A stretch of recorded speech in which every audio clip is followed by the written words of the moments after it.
Welcome to the Global Energy Leaders Podcast, powered by R Squared Global.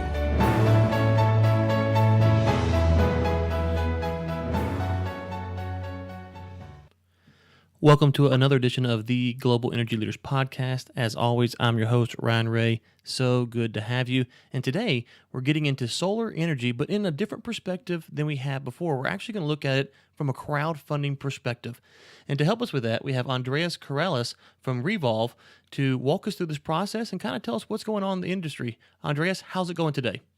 It's going great, Ryan. Thanks so much for having me on the show. Well, I looked at your bio here, and we're going to link to all that in the show notes so the listeners can kind of see where all you've been, but you've got a very impressive background. So what kind of got you into energy and to solar specifically? Yeah, great question. Well, I think, I started out, really thinking about the question of climate change and looking at the environmental sort of issues that come about from traditional energy sources on the one hand, but then really started looking at as well the fact that clean energy just makes so much more sense for so many reasons. It's free, it's clean, it's available everywhere. And once I realized the economical benefits of switching to a clean energy economy on the idea, so I got started in this right out of college and have been since. And it's been exciting to see sort of the industry grow. When I got started in this, renewable energy was laughed at. And now, as you guys are well aware, last year around the globe, more renewable energy was installed than any other energy form. Okay, yeah, so you covered a lot there, and you mentioned that, globally that there was a lot of renewable installation last year. What's really brought this on? Because, the listeners and myself, when we look at renewables, the debate's always, there's a mixed bag of news, okay? You'll see an article today that says renewables is in the right direction, it's on the uptick, and then you'll see an article the next day that says renewables isn't ready for the big stage, and so we're always kind of wondering, at least I am, how much is this where the government's trying to push it, and how much of this where entrepreneurs are really saying, okay, the marketplace is ready for the solution. So what's kind of your take on, is renewables really ready for the big stage, or is it still kind of up in the air on how far it can actually take a local economy? Yeah, this is great questions, Ryan. Thanks so much for bringing it up. Renewables is certainly ready. The question, and I think we're all kind of in that same boat where you see, again, like on the one hand, you see, headlines like I just said, in 2016 there was more renewables installed around the globe than any other technology, and the same is true here in the U.S. Predominantly solar energy. Over last year, over 50% of the new installed capacity in the U.S. last year was solar, just solar, not even including wind and other renewables. So there's a huge market force that's driving this. And why is that coming about? Well, it's largely because the costs are coming down. One of the things that is so different between renewables and traditional energy sources is that traditional energy sources, it's about the source, it's about the coal, it's about the the oil, the gas, whatever it might be, and that's it's coming from a limited supply. So the cost is being determined by how much of that resource you have and how cheaply you can get it. Whereas renewables, and particularly solar, the source is free, right? It's coming from the sun or it's coming from the wind. That's free. So the only cost is actually the technology. Now, what we know about these two different types of these two different sort of elements of the equation is that the cost of the supply, right? If you have a diminishing amount of supply of coal or oil or gas, that price is always going up. That's marching up and up and up. As we have more and more people demanding energy, that price is going to continue to go up. Whereas what we know about the price of technology is that it always comes down, right? The cell phone in my pocket costs a fraction of what a computer cost, a decade ago, and it's a million times more powerful, right? So that's what technology is doing. And so these two cost curves are on totally different directions. And we're sort of right now, as I said, seeing that more renewables were installed last year globally than anything else is that indication that we're actually right at that edge right now where those two curves are meeting. And the sort of downward cost curve of renewables is continuing to drop, and it's only going to continue to drop even further. Okay, great stuff there. So let me ask you this, because one of the things that I've seen in Africa when I go to Africa is there's a lot of talk about microgrids and how they are being used in the rural areas of Africa where they don't have power. They can use the solar technology to get there.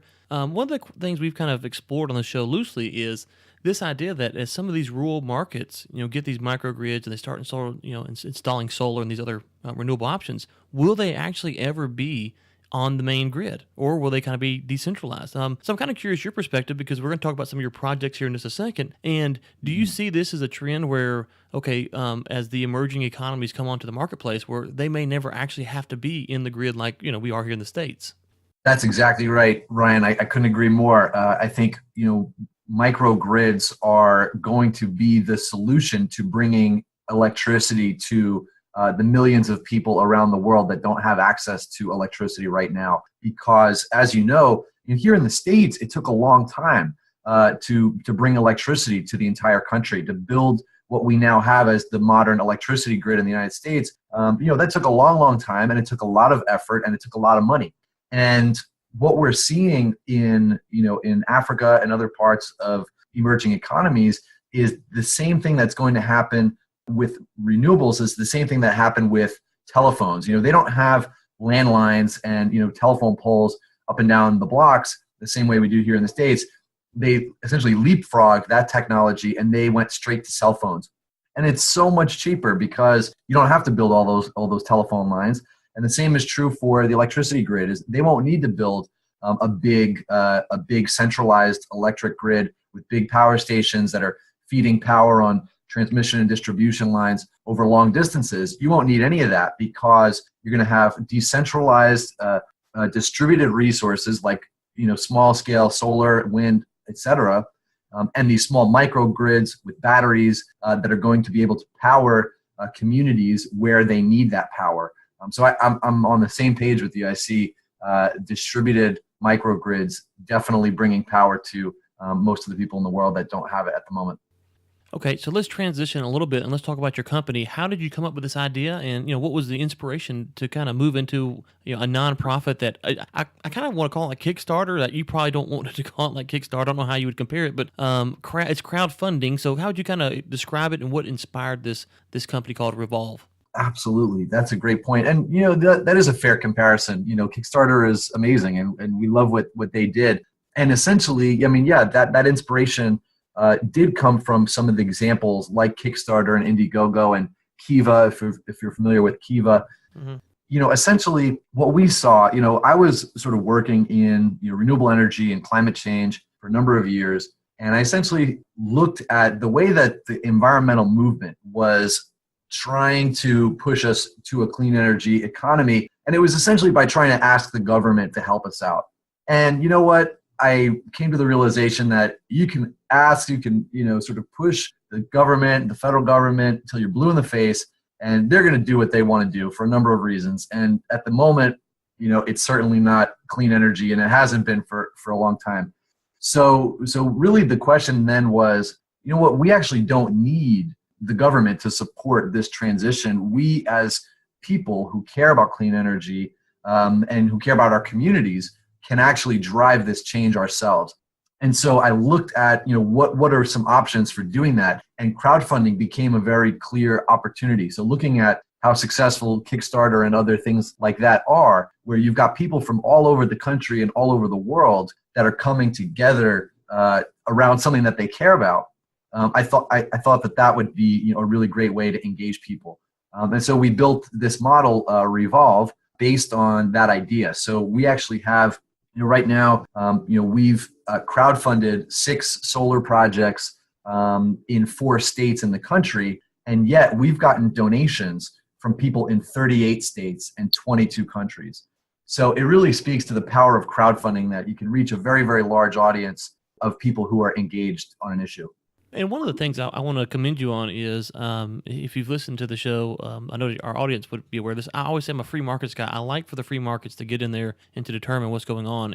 And so I can commend you from the standpoint of, hey, you went out there and the market is saying there is a need and you're trying to meet it. So kudos to you for going that route. Now, what I want to ask you about is, when I was looking at your website, and by the time this airs, there'll probably be some new projects up. Some of these will kind of maybe have been funded, but there's not a lot of donors that can make these projects go. You're talking about maybe 75 to 100 people who get behind this project, and all of a sudden you have your initiative that you're looking for. It's on the ground and it starts rolling. I would imagine that also brings in someone who's looking to donate and to be a part of something like this. They probably feel more attached to the project than they would if they were donating to maybe a company that has tens of thousands of donors involved in a project. Yeah, it's at the moment to be honest, we would love to have tens of thousands of donors, to the projects, right? So we would love to, engage as many people as possible in bringing clean energy to the community. However, at the moment, we're still sort of growing that community. And so it is a small, tight-knit community. And we have, I'd say 40% or more of our donors are repeat donors. So they give to one campaign, they come back and they give to another because they really like what we do. Now, one of the things that really makes it exciting and sort of keeps that momentum, keeps people engaged, is that our model is not just crowdfunding, but it's also, there's a revolving fund. And so what I mean by that is essentially what we do is we finance solar energy projects for nonprofit organizations that serve their community. So think the local church or school or homeless shelter. That's a small scale project. Big solar companies don't want to work on it. And nobody's really providing financing to those groups. And so we go to the community and we say, hey, everybody, let's chip in a few bucks and put solar up on the local nonprofit, and the nonprofit will save money on their electric bills, and they'll be able to pay, and they'll be able to use that money to increase sort of the benefits that they provide to the community. And so what happens then is they're actually saving money on their electric bill, these nonprofits, but they also pay Revolve back over time. And what's exciting then is that money gets distributed on our platform to the donors who donated to that campaign. So every month, those donors are getting a repayment in their portfolio, and then they get to choose where to reinvest that money on the platform. So they can pick another solar project for a different community and say, you know what, I want my repayment from this first project to go to this second project. And they can continually reinvest the money on the platform, and it grows with interest over time. And just to clarify real quick, could they pull the money out as well, or is it meant to stay inside of the Revolve system? Good question. They can't take the money out. It's because when they first gave it, they made a tax-deductible donation to Revolve. So the money stays in, and they can't take it out, but they can continually reinvest it in their own revolving fund on the platform. But what you're saying is, in effect, though, is if I donate $100 to Project A today, over time I could be donating $1,000 because I'm getting interest off of these payments, and so I could maybe increase the amount that I'm donating to these various projects by just doing a good, solid initial investment. Is that kind of what I'm understanding? That's exactly right. So typically, right now on the website, every dollar that you donate will actually yield $2 to $3 worth of investment over time. So if you donated $100 today, over the next few years, you would have up to $300 that you could invest on the platform, and so on and so forth. It continually grows. It takes advantage of compounding interest because each project you invest in earns more and more interest, and so it just grows over time. Absolutely. Well, one thing you said there a minute ago I wanted to circle back around to was the first time I really saw solar en masse. I was in Johannesburg, and they were showing me around, and they had these people who were in poverty, obviously, and all of their houses had hot water heaters on the roof with solar panels. And I thought, wow, that's a pretty good way to save money for these people who can't afford basic electricity probably. And then fast forward about a year later, I got to I'm in Texas now, as I mentioned before the call, but I used to live in Louisiana, and I was on the board of a homeless shelter there. And as you mentioned, every penny, you're trying to make sure, A, you're being very wise and very charitable and very good steward with what you do with the money because people are giving it in. And so being able to reduce the power bill for nonprofits, especially like a homeless shelter, I could see that being a big dividend because all of a sudden now you don't have to worry about, there's extreme heat wave or a cold snap or whatever. Not a lot of nonprofits don't have the budget to kind of, handle those kind of severe weather changes. So I can see that there's a big need in that sector alone. And what's the response been from charities like that? Oh yeah, no, you're totally right. And actually, I'd love to follow up with you afterwards about that homeless shelter you were on the board of and see if we could put solar up on it. Absolutely. Yeah. So no, that's really at the heart of this mission, right? Is nonprofit organizations like the homeless shelter you served on the board of around the country they struggle to make their electricity payments. Electricity payments go up every year. Like you said, it's uncertain. They typically fluctuate throughout the year. So they've got, huge energy bills in the summer when they've got their AC on, and it's really a challenge for them to meet that. Now, solar energy can save people money on their electric bill. We try to save the nonprofits that we partner with at least 15%, sometimes 30 or more percent on their electric bill in year one. And that gradually increases each year. So typically they're saving 30 to 40% throughout the 20-year lease term. And after that, they have free electricity. So then they're just totally powered by the sun. Now one of the issues that the industry faces is that the big solar companies that provide leases to homeowners, homeowners around the country can benefit right now from going solar with a solar lease, the way I'm describing. They don't have to pay anything up front. A solar company will put the panels on the roof for free, and they'll start saving. Essentially, they'll just pay a lesser electric bill than they used to pay before. It's as simple as that. Now, nonprofit organizations, unfortunately, don't have that same luxury. They don't have solar companies offering them a deal. Now, why aren't they sort of involved in this opportunity? Well, one is that one of the drivers for solar is an investment tax credit, the solar investment tax credit from the federal government. Now, because a nonprofit doesn't pay taxes, they can't take advantage of the tax credit. So that cuts 30% off of the deal right there. And so solar companies aren't interested in working with it. The other issue is that solar companies look at these small nonprofits as a risky investment. Is this homeless shelter going to be around in 20 years? And sort of, what's the credit rating for it? Well, a lot of these nonprofits don't have an easy way to show their credit. And so they're looked at as risky investments. They're also small projects that we're working on, typically under 30 kilowatts. If it's a big nonprofit hospital or something like that, then the solar industry would typically do a project like that. But the projects that we're doing is small scale, churches, homeless shelters, schools, et cetera. These are places that are left out of the market. So that's really why we focus on this. And most of the nonprofits that we talk to are really excited that somebody is offering them this opportunity and that somebody is really providing them an opportunity to get involved in going solar and saving money on their electric bills. No, absolutely. It sounds great. Well, look, thank you so much for this. We're going to link to, obviously, your website and your LinkedIn, I believe, in the show notes. But is there anything else that you would like to plug or promote that maybe we didn't get to today so the audience would know about? Absolutely. Yeah. Thanks, Ryan. So essentially, we actually have one of the things that I want to mention is that the way that we find the nonprofits is by partnering with volunteers and college students around the country who go out into their community to find the local nonprofits and then to run the crowdfunding campaigns on our website. So if you go to revolve.org, RE-volv.org, you'll see we have 4 crowdfunding campaigns going on. Those crowdfunding campaigns are in Oakland, Milwaukee, Philadelphia, and Scarborough, Maine, right? Now, 3 of these are being led by college students in their communities, and one of them is being led by volunteers. Now, these folks are, putting their time and energy in to help a local nonprofit in their area. So I would just, ask the listeners, go to the website, check out the crowdfunding campaigns. You can watch the videos, which are super inspiring, and hopefully you're inspired to donate and support this work and hopefully get involved for future campaigns as well. Well, and there's a lot of wisdom there. We all have organizations that are on the national level that we like to support, but it's really the ones that are in our backyard we seem to get the most involved with. So I think that's a great idea. One clarification, because we do have an international audience. If someone in a foreign country wants to get involved with this project, are y'all able to work outside the U.S. or is it U.S. only? The projects that we're crowdfunding for are focused in the U.S. And, we really feel that we need to bring, solar energy to the mainstream here in the U.S. first, and that's our focus. However, like I said earlier on the show, we've got donations from people in 22 countries. We've gotten donations from people in Nigeria and Sri Lanka and the Philippines, you name it. And which is always so exciting to me to see that people outside of the country say, I want to support a revolving fund to put solar up in communities for these nonprofits. So people from around the world can certainly get involved. You can donate on the website and you can manage your revolving fund the same as everyone else for nonprofits in the U.S.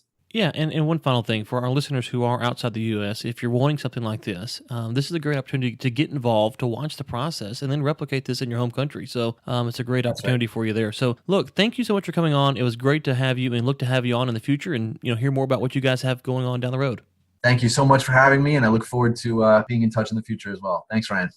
Thanks again to Andreas for coming on. Really enjoyed the discussion there. A lot of information, and I'm always excited to partner with 501c3 charity organizations to help them out. And as I mentioned, I was a board member in Louisiana at a homeless shelter, and I can just see that there's benefits for organizations like this who struggle to get funding, who are always looking to ways to not cut cost, but be efficient in what they do. And that's one of the beauties of a small charity is they run more like a business because they're trying to be efficient in what they do because they don't have the large resources that maybe a bigger nonprofit might have. So if you're involved with a nonprofit or you know someone who is, you might want to point them in his direction. With that being said, guys, thank you so much for tuning in. We really appreciate it. We really appreciate the listeners because our audience is continuing to grow and our guests are getting better and better and better. And we thank you so much for that. If you could, take just a second, leave us a review in iTunes. And until next time, keep climbing. Thanks for listening to the Global Energy Leaders Podcast, powered by R Squared Global.